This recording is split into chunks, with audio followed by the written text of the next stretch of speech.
Hello and welcome to my October roundup. Ooh, spook. Today I will be talking about the books which I read in October and what I thought of them. And yes, so we will begin.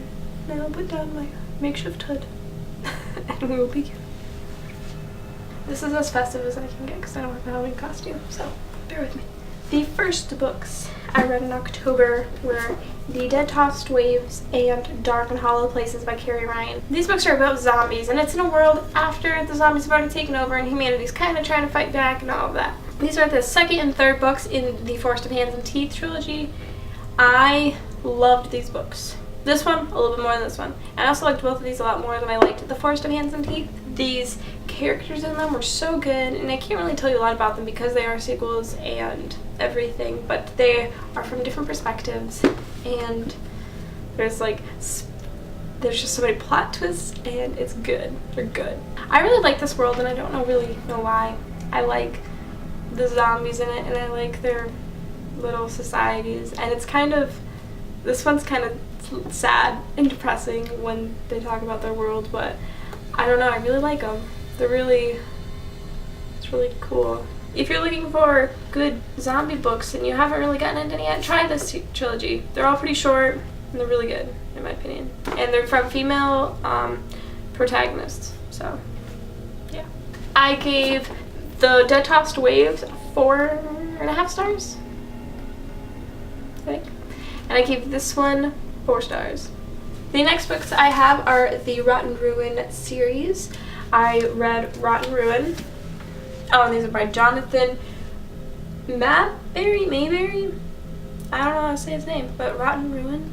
Dust and Decay.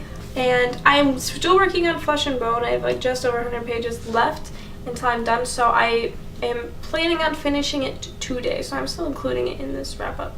This series is super good. I really like it, and I liked it so much that I went on Book Outlet because it was only $5 on Book Outlet for the hardcover, and brought Fire and Ash, which is the last book in the series, and it's really big.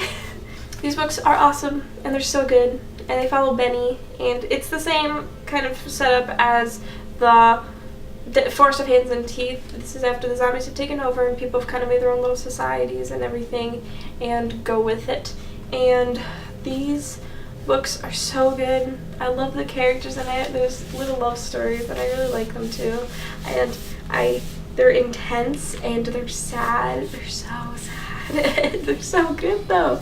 At the beginning of Flesh and Bone, there's a letter from the author, or author's note or something, and it talks about how grief is recurring theme in these books, and it really is, but he does this so well, and these books are so beautiful, and they're not cheesy at all. That was one of my fears going into zombie books, was they were going to be really cheesy, but they're not. They're emotional, and they're just so, I don't know, they're so good. It's so beautiful. Also, these covers though, look at these. Look at these. Oh, beautiful. I think this one's my favorite. I like the hand. It has so much detail. But these books are awesome. They follow Benny, who's 14, 15, and his older brother named Tom, and Tom teaches Benny and his friends how to fight zombies and stuff. And there's bad people in the zombie war, and there's zombies, and it's good. And it's good.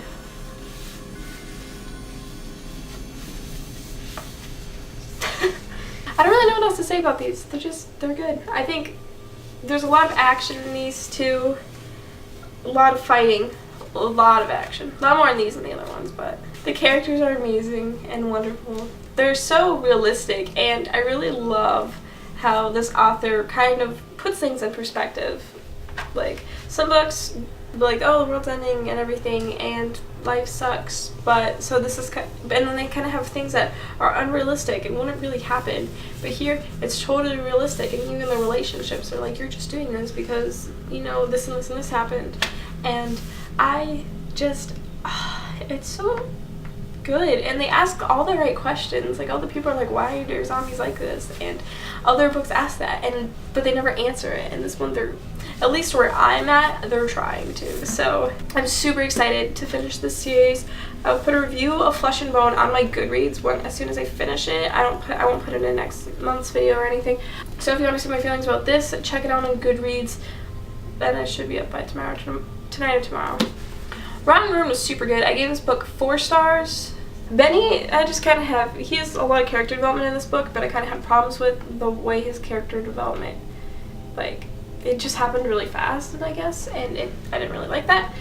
But this book was awesome overall. It was really, really cool, and it was a really nice introduction to the series and introduction to the characters. Dustin and Kay I had a little more problems with. There were some very, very unrealistic happenings. I mean, I know it's zombies and it's kind of unrealistic anyway, but at least Rotten Ruin and so far Flesh and Bone have very plausible things that could happen if zombie apocalypse were to happen. This had some things that I really doubted would happen or doubted would even be possible. But it was still a good book, don't get me wrong. I gave this like 3.5 stars. I really enjoyed it. This book made me cry so much. So far, Flesh and Bone is really good. Like I said, I'll give a better review on it on Goodreads as soon as I finish it. So far, it's really intense, and I'm like 33-ish pages in. And since the author's note says grief is a recurring theme, I'm kind of watching out like, okay, who's gonna die? What's gonna happen? What's going on? And last book I read this month was the Zombie Survival Guide. I actually kind of worked on this throughout the month. I showed chunks of it here and there. I have mixed feelings about this book. I give it 3 stars because I really like survival stuff, so I really enjoyed when it talked about survival in general. And then when it was more zombie related, it seemed really hokey, I guess. Like, I mean, it makes sense because it is a zombie book, but this was kind of what I feared going into the other book. So it was going to be kind of cheesy zombies, really unrealistic. But the survival part I love because I love survival stuff. And then the stories at the end definitely helped, where it talks about the attacks, and it made it a little less cheesy, the survival advice that was specific to zombies, but still. This is pretty good. If you're really into zombies and war fighting and stuff, you might like this. Kyler read it, I know, and he liked it, but I wasn't crazy about it. So that is it. These are my books I've read this month. I've read a total of 5.5. We'll go 5.5. Hopefully 6 if I finish Rotten Ruin today, or Flesh and Bone today. Okay, these are the books I read today. Let me know what you read in October, and if you read these books, and what you think of them, and all of that good stuff. And I will see you next time for my November reads. Ooh, I'm excited. November's gonna be a fun month. It's gonna be completing a lot of challenges. I will see you all next time. Bye. This lighting is kind of spooky, and I kind of like it. So I'm gonna work with it, and it's gonna be kind of spooky.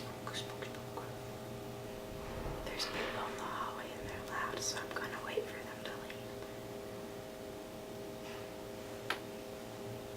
leave. I keep blocking the light, and it's messing up my spooky mood. Oh, I should probably put the dust cover on that so I can show it off because it's pretty.